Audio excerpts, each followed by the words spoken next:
Thank you, Dr. Priya, for the kind opportunity to be part of this IC. I will be talking about femtocataract associated PCRs. Fortunately, the technology has evolved to a level that the number of PCRs you have with femtocataract are limited. But let me start with an older video. You see the OCT is rather grainy, and this is an older video. We are using the Lensex. Now we moved on to the Catalyst. So there is a dense PSC kind of a thing, but you're not very clear. You see that there's a grainy patch that you see here. The capsular axis has come in, and this is the matrix pattern of segmentation of the nucleus. And what we do here is a little bit of a hydro.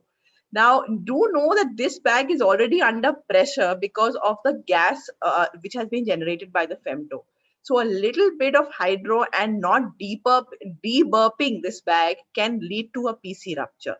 This happens in initial cases and has been reported with the initial lot of learning curve of femto. But I think as you learn to burp the bag and to be more careful, you don't have this complication anymore. So you see here, it's absolutely, the red glow is so shiny that you know that you've lost the PC. We will be doing an IOL scaffold technique here as beautifully shown by Dr. Chitra. The only difference here, of course, is that the femto has already segmented this nucleus. So because of that, it tends to cheese wire. It is not easy to deal with this nucleus in a single piece. Though, like when you are doing an SICS or a levitation, you would want a single piece so that you are able to just take it out in toto. But here it is broken into smaller pieces. We still maneuver it into the anterior chamber. It has been softened, which will be useful while phacoemulsifying it. This is a three-piece lens. And you see one end is above the iris and the second is also above the iris. We've not put in the sulcus yet. And after the phacoemulsification is done above the IOL and with viscodispersal between the nucleus piece and the cornea, this IOL can then be positioned as a three-piece IOL in the sulcus, and you can choose to optic capture it. The beauty of a femto is that the rhexis is beautifully sized. So a 5 rhexis would lend itself beautifully to an optic capture. It's a central rhexis.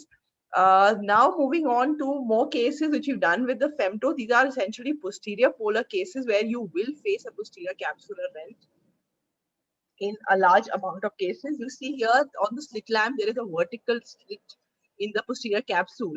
But let's see the use of a femtocataract as a diagnostic tool. Now, when you do an anterior segment OCT with a femtocataract, you have an in vivo assessment of what the posterior capsular status is going to be like. And you see here, there is a purple line that you can trace all along.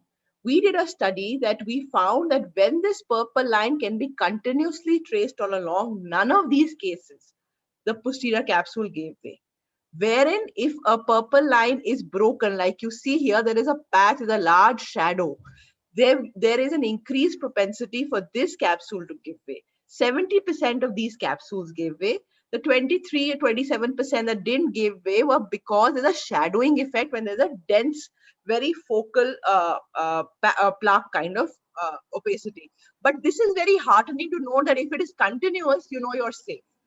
In a femto, when you have posterior capsular dehiscence, you must increase the posterior offset because you want a thick epinucleus and you don't want cavitation bubbles to pressurize the posterior chamber. So this is the femto procedure happening. The posterior offset has been increased. We haven't done much softening. It's a segmentation that has been done. This now is a pneumodilirated. Now you see here, this is the OCT, the intra-op OCT coming into play.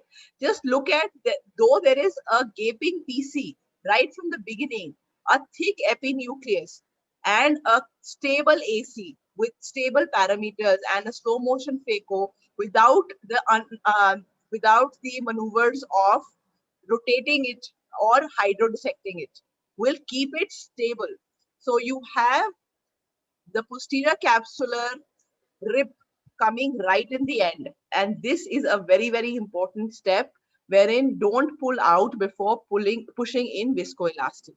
This is what you will see on the OCT, that the vitreous phase, which would have herniated out, this is the intra-op OCT. You see that the vitreous phase is intact. If you let the AC collapse at this point, you will have the vitreous gush out with herniation because the AC will become depressurized. But because we fill it with viscoelastic, this is the only knob which is an intact vitreous phase that stays. And as you so basically we use technology to get things right. This is a lack of judgment. You have a central rip, it's not a PCC, a single piece IOL cannot sit in this bag. So though you may have the best of technology, never ever forget your basics. A single piece has been put in the bag. You know, not a single piece in a bag like this without a PCC, not a good idea. And there we have it, it's decentered, it's vertical, and we need to take it out.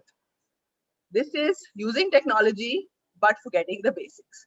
So anyway, paradise can always be regained. We latch on to the haptic, and you do know that even if you dial this in the sulcus, it is an incorrect thing to do because the thick haptics will cause more uveitis, glaucoma, and inflammation, and risk of CME, endothelial damage. So what we've done here is we've removed the single piece lens. No compromises anymore. You have to put a 3-piece lens with the haptics in the sulcus. And since you can't visualize the capsular rhexis, don't be afraid to use hooks, even if you need, even for the short time where the IOL has to be perfectly positioned, because visualization really is key. So this really patient did very well. And this is another case where we have a large posterior capsular deficiency, which we know from the anterior segment OCT. Actually, when you've seen on the anterior segment OCT, you know you to block this patient. And sometimes even if you want to put a pars plana trocar system, when you feel that this will be a large gap, you can do that. So this is, again, the same maneuvers because it is pneumo-delineated and it is segmented. Just centrally placing the phaco, you simply just chop in the pieces, no hydrodissection required. And this is the right way to do it. Don't experiment with a single piece IOL when you have a vertical rip like this. A 3-piece IOL is a stable choice in all these patients. And these patients do very well. This is the paper that we published saying that the anterior segment OCT has a great, remarkable role in helping to give a high negative predictive value and predicting that, yes, this PC is not going to gape, and a 71% positive predictive value, letting you know that this PC is more likely to gape. You see that the ASOCT and other Schempflug guided devices can also give you a view of the posterior capsule. And using these to image and predict the status of the posterior capsule allows you to tackle it better. Thank you for your attention.